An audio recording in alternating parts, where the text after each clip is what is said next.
नमस्कार। अब आप राकेश कुमार सिंह से प्रादेशिक समाचार सुनिए। पहले मुख्य समाचार। केंद्रीय गृह मंत्री अमित शाह ने सीमा की सुरक्षा और घुसपैठ रोकने में सीमा सुरक्षा बल की भूमिका की सराहना की। बिहार लोक सेवा आयोग के अध्यक्ष परमार रवि मनु भाई ने कहा, 70वीं संयुक्त प्रारंभिक परीक्षा पूर्व निर्धारित तिथि 13 दिसंबर को ही होगी। जदयू के कार्यकारी अध्यक्ष संजय झा ने कहा, 2025 के विधानसभा चुनाव में बिहार में एक बार फिर पूर्ण बहुमत से एनडीए की सरकार बनेगी। और प्रदेश के अधिकतर भागों में तेज पछुआ हवा के कारण ठंड में हुई बढ़ोतरी। 7.5 डिग्री सेल्सियस न्यूनतम तापमान के साथ रोहतास का डेहरी प्रदेश का सबसे ठंडा स्थान रहा। अब समाचार विस्तार से।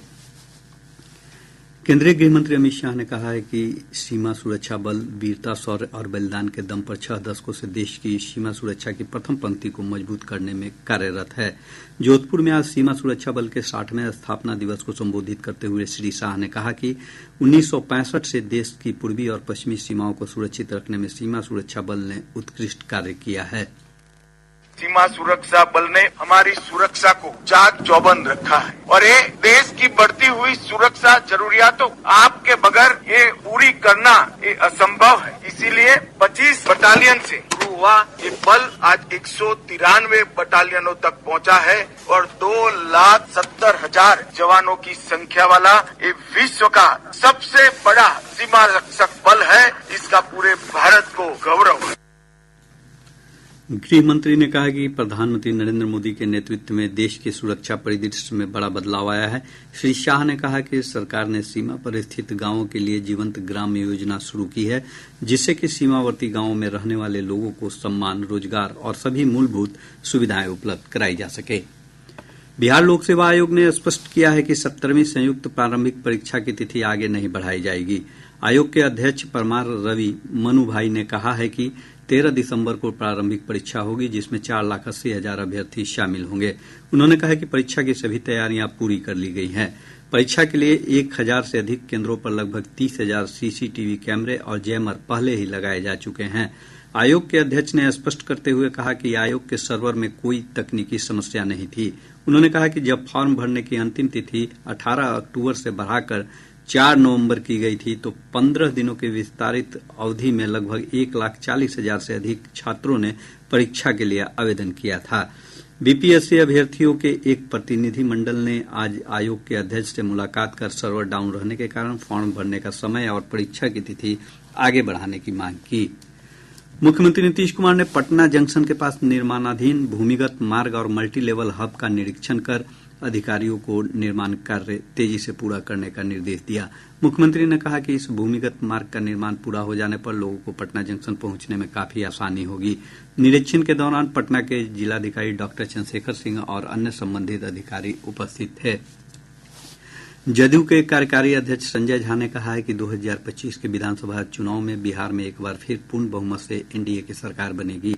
आज कटिहार में आयोजित पार्टी के कार्यकर्ता सम्मेलन को संबोधित करने के बाद उन्होंने कहा कि एनडीए पूरी तरह से एकजुट है। उन्होंने कहा कि बिहार में विधानसभा चुनाव अपने समय पर होगा।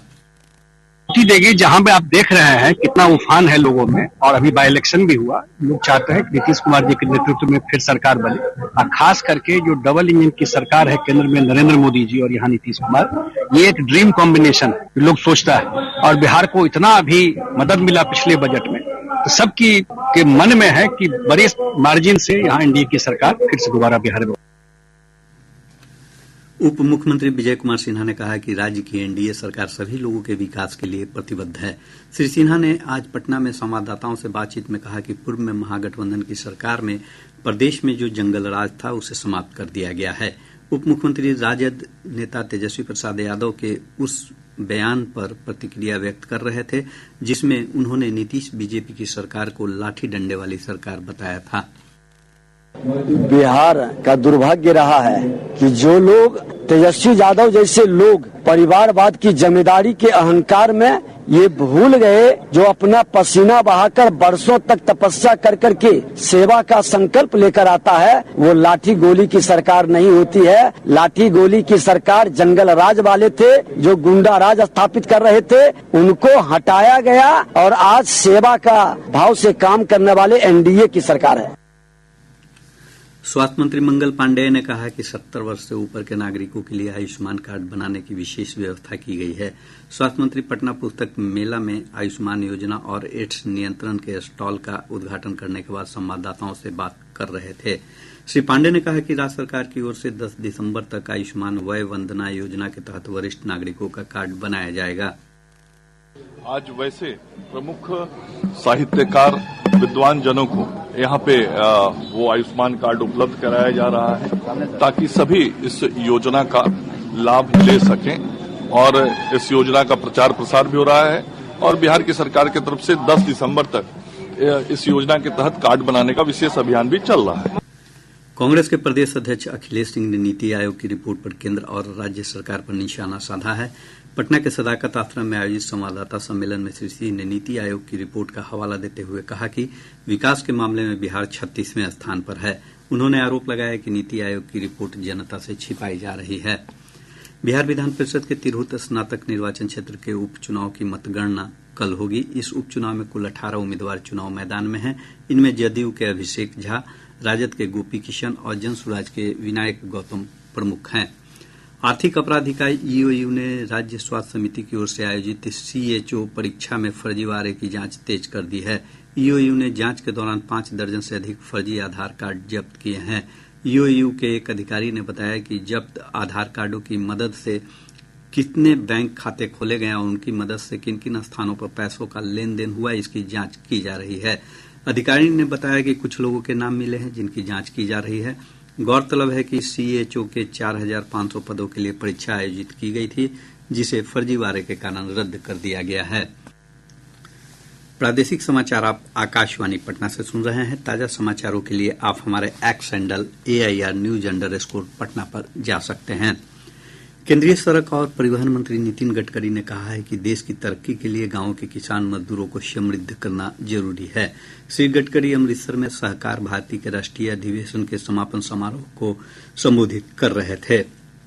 उन्होंने कहा कि आज हमें आर्थिक स्थिति को मजबूत करना है तो गांव, गरीब, किसान, मजदूर और ग्रामीण क्षेत्र को समृद्ध करना होगा। केंद्रीय मंत्री ने कहा कि कृषि क्षेत्र में नई तकनीक आ रही है। किसान अब अन्नदाता नहीं है, वह ऊर्जादाता हो गया है। ग्रीन ऊर्जा आधारित तकनीक को बढ़ावा देने की वकालत करते हुए श्री गडकरी ने कहा कि अब सीएनजी बसें और ट्रैक्टर भी आ रहे हैं। इससे पेट्रोल का खर्च आधे से भी कम हो गया है। भारत के यूनिफाइड पेमेंट्स इंटरफेस यूपीआई ने वित्तीय समावेशन को बढ़ाने और समान आर्थिक विकास को बढ़ावा देने में सफलता प्राप्त की है। भारतीय प्रबंधन संस्थान और इंडियन स्कूल ऑफ बिजनेस के एक अध्ययन के अनुसार यूपीआई ने वंचित समूहों को औपचारिक ऋण तक पहुंचाने में सक्षम बनाया है। वर्ष 2016 में शुरू किए गए यूनिफाइड पेमेंट्स इंटरफेस यूपीआई ने देश में वित्तीय लेन देन के तौर तरीकों को बदल दिया है। यूपीआई ने लगभग 30 करोड़ लोगों और लगभग 5 करोड़ कारोबारियों को डिजिटल लेन देन के लिए सक्षम बनाया है। उत्तराखंड में बहुप्रतीक्षित शीतकालीन 4 धाम यात्रा शुरू हो गई है। इस दौरान श्रद्धालुओं को चारों पवित्र धामों के शीतकालीन निवास स्थल पर जाने का अवसर मिलता है। मुख्यमंत्री पुष्कर सिंह धामी ने रुद्रप्रयाग जिले के ऊखी मठ में ओंकारेश्वर मंदिर में यात्रा का आधिकारिक रूप से उद्घाटन किया। सर्दी के मौसम में यह भगवान केदारनाथ की मूर्ति का निवास स्थल है। इस अवसर पर मुख्यमंत्री ने शीतकालीन 4 धाम यात्रा पर आने वाले श्रद्धालुओं के लिए सुविधाएं बढ़ाने की सरकार की प्रतिबद्धता व्यक्त की। पूर्वी चंपारण जिले के रामगढ़वा के आमुदेई में रिपुराज राइस मिल के दर्जनों ठिकानों पर आयकर विभाग की छापेमारी में भारी मात्रा में कैश और कीमती सामान मिले हैं। गत शुक्रवार को शुरू हुई छापेमारी 2 दिनों तक चली। मेसर्स रिपुराज एग्रो प्राइवेट लिमिटेड नाम से बिहार के रक्सौल में गैर बासमती चावल मिलिंग के मालिक रामेश्वर प्रसाद गुप्ता प्रमुख उद्योगपतियों में शामिल हैं। इनके मिल से नेपाल, बांग्लादेश और सऊदी अरब को बासमती चावल का निर्यात किया जाता है। प्रदेश के 7 जिलों के पुरुष उम्मीदवारों के लिए 20 से 26 दिसंबर तक अग्निवीर भर्ती रैली आयोजित होगी। सेना भर्ती कार्यालय के अनुसार रैली में पटना, बक्सर, भोजपुर, सीवान, सारण, गोपालगंज और वैशाली जिले के अभ्यर्थी भाग लेंगे। अग्निवीर जनरल ड्यूटी के पुरुष अभ्यर्थियों के लिए 20 से 24 दिसंबर, जबकि टेक्निकल कार्यालय सहायक और एसकेटी पुरुष अग्निवीरों के लिए भर्ती रैली 25 दिसंबर को होगी। इन्हीं जिलों के 8वीं और 10वीं पास अभ्यर्थी अग्निवीर ट्रेड्समैन पद के लिए 26 दिसंबर को भर्ती रैली में शामिल होंगे। वहीं बिहार झारखंड की शॉर्टलिस्ट की गई महिला अभ्यर्थियों के लिए यह रैली 27 दिसंबर को आयोजित की जाएगी। प्रदेश के अधिकतर भागों में तेज पछुआ हवा के कारण ठंड में बढ़ोतरी हुई है। मौसम विभाग से प्राप्त जानकारी के अनुसार आज रोहतास के डेहरी में सबसे कम न्यूनतम तापमान 7.5 डिग्री सेल्सियस रिकॉर्ड किया गया। राज्य के पश्चिम चंपारण जिले के वाल्मीकिनगर और पूर्णिया जिले में घना कुहासा छाया रहा। विभाग ने अगले 2 से 3 दिनों के दौरान सुबह के समय राज्य के अधिकांश हिस्सों में मध्यम से घने स्तर का कुहासा छाये रहने की संभावना जताई है। पूर्व मुख्यमंत्री चंद्रशेखर सिंह की पत्नी मनोरमा देवी का आज 92 वर्ष की आयु में निधन हो गया।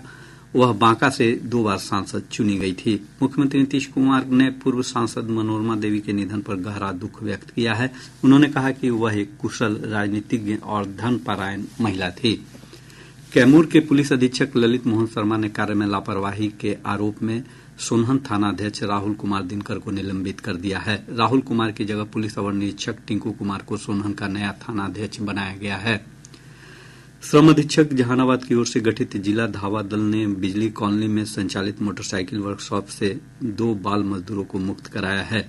पश्चिम चंपारण जिले के गौतम बुद्ध सेतु पर जांच के दौरान पुलिस ने एक वाहन से 17 किलो गांजा के साथ 2 तस्करों को गिरफ्तार किया है।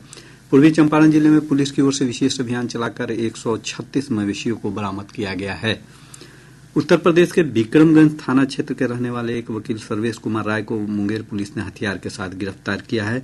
जिला बाल संरक्षण इकाई नवादा और जिला सामाजिक सुरक्षा कोषांग की ओर से लिंग आधारित हिंसा को समाप्त करने के लिए समाहरणालय से प्रजातंत्र चौक तक छात्राओं ने जागरूकता रैली निकाली। और अब अंत में मुख्य समाचार एक बार फिर। केंद्रीय गृह मंत्री अमित शाह ने सीमा की सुरक्षा और घुसपैठ रोकने में सीमा सुरक्षा बल की भूमिका की सराहना की। बिहार लोक सेवा आयोग के अध्यक्ष परमार रवि मनु भाई ने कहा 70वीं संयुक्त प्रारंभिक परीक्षा पूर्व निर्धारित तिथि 13 दिसंबर को ही होगी। जदयू के कार्यकारी अध्यक्ष संजय झा ने कहा 2025 के विधानसभा चुनाव में बिहार में एक बार फिर पूर्ण बहुमत से एनडीए की सरकार बनेगी। और प्रदेश के अधिकतर भागों में तेज पछुआ हवा के कारण ठंड में हुई बढ़ोतरी। 7.5 डिग्री सेल्सियस न्यूनतम तापमान के साथ रोहतास का डेहरी प्रदेश का सबसे ठंडा स्थान रहा। इसके साथ ही आकाशवाणी पटना से प्रसारित प्रादेशिक समाचार का ये अंक समाप्त हुआ।